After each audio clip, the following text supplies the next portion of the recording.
ambulance တစ်ခုက hero တစ်ကောင်ရဲ့ gameplay တစ်ခုလုံးချင်းပြနိုင်တယ်ဆိုတာယုံလားကိုပြီးလည်းအစားကတော့မယုံဘူးဒီလိုအများကြီးစမ်းစော့ပြီးမှသာယုံပေးလိုက်ရတာဒီ ambulance ကတစ်ချိန်လုံးက TikTok မှာ Sora Triple Dash Freestyle လုပ်တဲ့နေရာမှာတုံးတာဒီ Freestyle လုပ်နေပြီးတော့ video ရဲ့နောက်ဆုံးမှာပြပေးထားတယ်ဆိုတော့စကားတွေအများကြီးမပြောတော့ဘူး let's get to the point ဒီ ambulance နာမည်ကတော့ temporal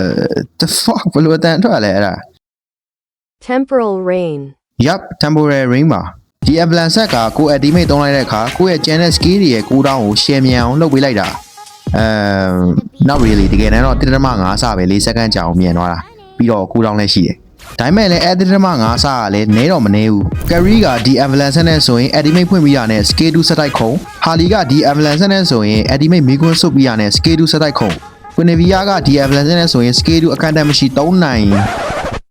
တကယ်တမ်းကဒါတွေကိုကိုပြီး no ကိုတောင်းဖွင့်ပြီးလုပ်ပြနေတာဒီလောက်မြန်စရာစောက်ကြောင်းလည်းရှိမှမရှိတာတကယ်အစ်စ်ကဒီ ambulance နဲ့ဆိုရင် harley ကသူ့ရဲ့ combo တုံးမိရနဲ့အနောက်ပြန်သွားရင် scale 2 ပြန်သုံးလို့ရနေပြီအုတ်ကြီးကတော့သူ့ရဲ့ combo တုံးမိရနဲ့ scale 1တစ်ခေါက်လောက်ထပ်သုံးပြီးနောက်တစ်ခေါက်ထပ်အုပ်လို့ရနေပြီ career ကြတော့လေပုံမှန်ထက် 1.5 ဆပဲမြန်တာဆိုတော့ခုနကအားချောင်းတော့မမြန်ဘူးပေါ့ဒါပေမဲ့ aura မှာဆိုရင် item အပြောင်းလဲမရှိဘဲနဲ့ scale combo တွေအကုန်လုံးတုံးပြီးသွားလို့ stand ပြန်ပြီးတဲ့အခါရေခဲလုံးကြီးနဲ့ထပ်ထူလို့ရနေပြီ vexana မှာဆိုရင်လည်းcooldown reduction item တွေထည့်ထားမယ်ဆိုရင် combo တွေအကုန်လုံးတုံးပြီးရနဲ့ scale cooldown တွေနောက်တစ်ခေါက်ထပ်လည်နေပြီဗျဒါကြောင့်မလို့ပဲဒီ ambulance ကကိုထည့်တဲ့ hero တွေကိုကိုကဘယ်လိုသုံးမှလဲပေါ်မူတည်တဲ့ gameplay changing ambulance လို့ကိုပြပြောတာပါ professional bay တွေမှာတော့ဒီ ambulance ကိုအလူခတ်တို့ join တို့မှာတွေ့ရတယ်ဒါကလည်းသူတို့ရဲ့ ultimate ဖွင့်ထားတဲ့အခါ scale တွေရဲ့ cooldown ကိုမြင်မြင်ကြချင်လို့ပေါ့ကဲဒါတွေအကုန်လုံးမြောင်းနေဝဲလိုက်တော့ who care about skill ငါတို့က free sign ပြဖို့အတွက်ပဲ game ဆော့နေတာကိုပြီးအရှင်းမှာပြောထားတဲ့ Sora Triple Dash Free Style ဘယ်လိုလုပ်ရလဲဆိုတော့ပြပြမယ်ဒီ Free Style ကိုလုပ်မယ်ဆိုရင်ကိုက Temporary Ring Avalanche ကိုယူထားဖို့လိုတယ် Passive ရှိရဆိုရင် Ultimate 3ပြီးရတဲ့ Scale 2ကိုတန်းနေ